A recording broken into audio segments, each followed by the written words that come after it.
Now, like, people might not be watching games in Detroit. You have that absolute dog shit article by The Athletic that compares him to Cole Anthony, and you read it, it's like, well, why does this not come off so great? But anyone that watches Cade Cunningham, even Chris Paul, of all people, just said, you know who's a player I love playing? Cade Cunningham. What is going on? I want to welcome you from F-Court for today, Tuesday, March 29th. I, of course, am your host, Sean Murphy, alongside my guy, Jeff Mother Afraidy. Jeff, my guy, it is Tuesday. How It you doing, is. brother? I'm doing good, and we got some things to talk about. One of the things Oh, I'm very passionate about, I've been saying since damn early December. But you know yeah. what? We got to still talk about it. Season's coming to a close, and I think if people aren't convinced now, hopefully after this video they'll be convinced. Yeah, 100%. By the way, we had a video yesterday come out about the Miami Heat. Be sure to check that out. And right after we filmed it, talking about one brawl, we got the freaking Oscar slap, which you'll be hearing all about in the From Half Court podcast on Wednesday. Believe me, that was wild. But Jeff, another thing that's been wild has been the Rookie of the Year race as the season is winded down. There's been a narrative that Cade Cunningham has not been efficient and that he's just this high volume scoring guard. They're not really winning. So, like, what's the point? But, like, if you've watched how he's played down the stretch, it's really not any consideration who should be Rookie of the Year because just stats come out that blow our mind like each and every week, but it's getting more and more excessive. This one in particular about the fact that Cade Cunningham in March averaged 21.7 points, 7 rebounds, 7 assists. The only other rookie to ever do this in a month, a span of a minimum of 10 games, Michael Jordan in March of 1985.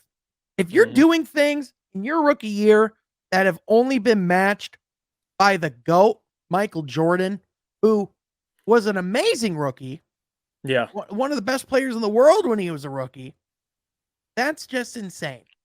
So, Jeff, you've been preaching this to the choir when you were on the morning show. It's time we got to start doing it here, man. It's Cade Cunningham and everybody else, right? That's what it should be. Yeah, absolutely. Even back in early December, I was talking to Adam about it. I remember Adam's argument. He was like, listen, I could see it going to Evan Mobley. Obviously, they're winning games. And all of that, it sounds good but hindsight, listen, you've been watching Cade over the last month. He's probably going to win Rookie of the Month this month. He won it already. So that means he's got 2 Rookie of the Month awards, at least through his rookie season. That's a big, at least that adds to your case for Rookie of the Year. And not just that, Cade, out of all the rookies, there is no other rookie that is performing as well as Cade that has as much on his shoulders as Cade. I think that's the most underrated point. It's you're winning games or you aren't. Well, how about your responsibility? Can we take that into account? Because if you take in responsibility, who's running has a most control, at least on offense and defense. Cade's just as important on the other end as he is on offense. And he's still putting up really the most impressive numbers are all these rookies. It's not even arguable down the stretch, but I'm talking about in terms of the whole year. He had to get his efficiency up. That was a big thing, and he's starting to do that. So I really don't see it. And the biggest argument for me is look at other Rookie of the Year award winners. Like if you go back in history, I've already brought up, I made the comparison on my Twitter a while ago with LaMelo Ball. It's not just that. Like we all remember Michael Carter Williams. He won Rookie of the Year in 2014. You know what he averaged? 16.7, 6 and 6. All right. So it's not just, and I get it. He might have been winning more games at the time, but the point still stands. Like if you're watching a guy that's doing what Cade's doing, that's Rookie of the Year numbers. Now, if you want to take a winning into account, in my opinion, you look at the MVP award, but if people really want to sit here and say, well, Rookie of the Year, it matters winning, I can't help you there. But if you're talking the best rookie, Sean, it's clearly Cade. Clearly. It really is. And that's the thing that's staggering. And if you're even just going off of the momentum that the player's having, like we're talking about, okay, didn't have great momentum to start, but it's not about how you start, it's about how you finish. And the way Cade Cunningham has really been able to turn his game around as the season has gone on and has really improved and has had consistently and efficient performances. Like this guy has put up all-star numbers since the all-star break. So the conversation of him being an all-star in the future, even like next year, like what a LaMelo Ball just did in Cleveland, that is highly possible to happen. So that's just something that Pistons fans, like, we recognize that. Now, like, people might not be watching games in Detroit. You have that absolute dog shit article by The Athletic that compares him to Cole Anthony, and you read it, it's like, well, why does this not come off so great? But anyone that watches Cade Cunningham, even Chris Paul, of all people, just said, you know who's a player I love playing? Cade Cunningham. He is smooth with it, man. DeMar DeRozan, another one. DeMar DeRozan. Like, these veterans, these guys that our savants of the game are preaching the gospel of Cade Cunningham. And there's a clear reason why. He does things that Josh Giddey can't do. He does things that Scotty Barnes definitely can't do. He does Absolutely. things that Jalen Green sure as can't do. And he can do things that Evan Mobley. I mean, Evan Mobley's great, but Evan Mobley has not been as consistent as the season's winded down as even Cade Cunningham has been. And I saw a quote actually today on Twitter. GM or whatever it is, a scout anonymously said, "If Evan Mobley, he was the biggest change in that team coming from last season to this season." And I'm not going to doubt how important Evan Mobley is. So I'm not trying to Mhm. crap on any other the other rookies, but how can you not watch Cade Cunningham? And yes, the Pistons are a bad team, but that's not because of Cade. Like if anybody's watching, like you said, if you're actually watching these games, and not to take into consideration like late in their rookie season, you're supposed to hit the wall. And Cade's done nothing but run right through it. And you could argue, obviously, the last 20 games, Cade's given you, the last 10 games, he's given you 22, 6, and 6. Like you said, all-star esque numbers. If you were winning games, I mean, that's an all-star right there. I mean, Right. seriously. So it's a joke at this point. Yeah. Oh, here we go. Another guy who's been playing really well though this season is Scotty Barnes in Yeah. Toronto. And listen, let's not lie. There are times where Scotty Barnes is playing the game of basketball and it's just straight up terrifying because the things that he could do on the court, his athleticism is insane. As far as the ceiling goes, he's Mhm. definitely a guy that has a high ceiling in this league. However, if we're talking about consistency, and yes, he's been a big part of what they're doing in Toronto. But another guy like Evan Mobley, who can go into a situation who doesn't have the pressure to be the number one guy. Now, some nights they might look at him and make him the number one guy. Right. He's the hot hand. They will get him the ball, but they have guys like Pascal Siakam. Like, you know what I mean? They have guys like in their backcourt. Like they just like from top down, they just have a Yeah. roster of stellar players. And think about it from an opposing team's perspective. You're going into the game. You're game planning for Fred VanVleet. You're Yeah, game Fred planning for VanVleet. Gary Mhm. Trent Jr. You're Yep. game planning for Siakam first. So you're down to 3 guys before you even get to Scotty Barnes. And that's no disrespect. That's the reality of it.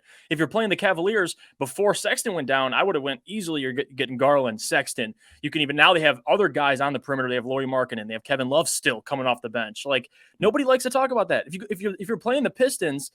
Stop Cade Cunningham. That's your whole perspective. And Jeremy Grant, of course. But really, Cade's the center of the offense. He's the ball handler. He's a big part of what they do offensively. So that's the game plan. So right there should tell you the responsibility he has. I really don't know how people can look at it and be like, all right, he's not rookie of the year. If the Yeah. only argument you have is winning, you're on an island. I mean, you Yeah. really are. Yeah, You're on an island. 100%. Now, I will say, who's the rookie I might have had the most fun watching this year, just as far as like a pleasant surprise goes? Josh Giddey. The guy Absolutely. like 6'6", like he was a guy that was laughed off like when he was drafted. Like people were like, why did they draft this guy? But like I remember watching him in the summer league game against the Pistons. I was like, no, this guy can play. And I remember specifically his game in the Garden where he pulled up like a triple double and like scored like 25 points. Like the Yeah. guy, like if he can continue to improve as like a playmaker. Like not Gets a only as consistent shot. yeah, but also like yeah, just consistent offense. Like that's a guy right there where it's like he already has flashes of his offensive game. Like that's like an evolved Killian Hayes. You know what I mean? Yeah. And so I look at Oklahoma City, and if they get a guy like Chet Holmgren to go alongside Josh Giddey and Shea Gilgeous-Alexander, scary hours for the NBA. Yeah. Scary hours. They're building So something. And that's the biggest thing with Cade I always like to talk about too. Like similar mhm, to Josh Giddey, it doesn't and we have this discussion. It doesn't matter who you draft 1 through 4, like one through right. five. They're gonna be able to play with Cade Cunningham. That's the bonus of having a guy like that. You have to select who you pick around certain guys, and that's just the reality of it. But Cade, like you said, Josh Giddey, they're so unselfish. Drop a Chet Holmgren on either situation. Both those guys are gonna benefit. They'll be able to play with them. Yeah, 100%. Now, of course, we would be remiss to talk about the rookie of the year race without bringing up the preemptive favorite throughout the year, which was Rockets guard Jalen Green. Now, Clarence has had a little bit of a difficult time over in Houston. To start the year, he didn't really look so great. However, as the season's gone on, he's really gotten more comfortable and has had the opportunity to score and Mhm. do a lot more things. Now, very similar to Cade, where like he's doing things, it's just not winning games. But at the same time, I mean, to his credit, it was never the question of if he could score. It was Right. really more so when he could get it going, It's right? the other side of the floor. Yeah, but like exactly, it's the other side of the floor, but also it from the sounds of it, it just sounds like a bad culture in Houston right now with Steven Silas and everything like that. So, even though Jalen Green might have like a ceiling talent wise, he might have more questions than answers as far as what's going on with their franchise going forward. Yeah, absolutely. With Jalen Green coming into the draft, this is why the biggest thing everyone used to say. We even had this discussion back at Woodward when he first came out of into the draft. We're like, is it Jalen Green? Is it Cade Cunningham? And the unanimous decision between everybody was obviously Cade's more of a complete player, and you're Yeah. starting to see that exactly pan out like that. Jalen Green has Mm-hmm. gotten better offensively. He's going to be, I think he'll be, one of the top 5, top 10 in scoring. He's that talented. He could be top 5 in scoring easily in the next, 5 years. He could just score the ball. But again, you don't win games by just scoring the ball. And that's why Cade can do everything. He can play on the defensive side of the ball. He can control your offense. He can score for you. He's the most clutch rookie. Like, so as great as Jalen Green at least has been for Houston, like I'm, as a Pistons fan, you got to be happy, man. Looking back and seeing how these guys panned out, like number 1 pick, you could have easily messed that one up, but you didn't. They took the best complete. You're seeing it. He's the most complete player. He really is. 100%. I just got a Roomba stuck under my chair, but I want to know what you think about these rookies in the comment section down below. That is going to do it for today. But Jeff, Cade Cunningham better win Rookie of the Year. Otherwise, you and I are going to be rioting down the street. Yeah, and if we haven't convinced you already, let me just read this stat off for other people that haven't have any sort of doubt in your mind. Cade Cunningham now has 1,000 points, 300 assists, and 300 rebounds in 59 games. He's the 8th fastest player in NBA to achieve such stats. So he's doing just that. Mm-hmm. Guys, drop the mic. All right, give drop the man the Rookie of the freaking. Year. If this mic wasn't suspended in air by a boom arm, I would drop it. Dropped. Exactly. It would get dropped. But speaking of, this video will drop on Tuesday and the podcast will drop tomorrow because you need to see more content here. And thank you so much for tuning in. We will catch you next time from Half Court. Be sure to subscribe.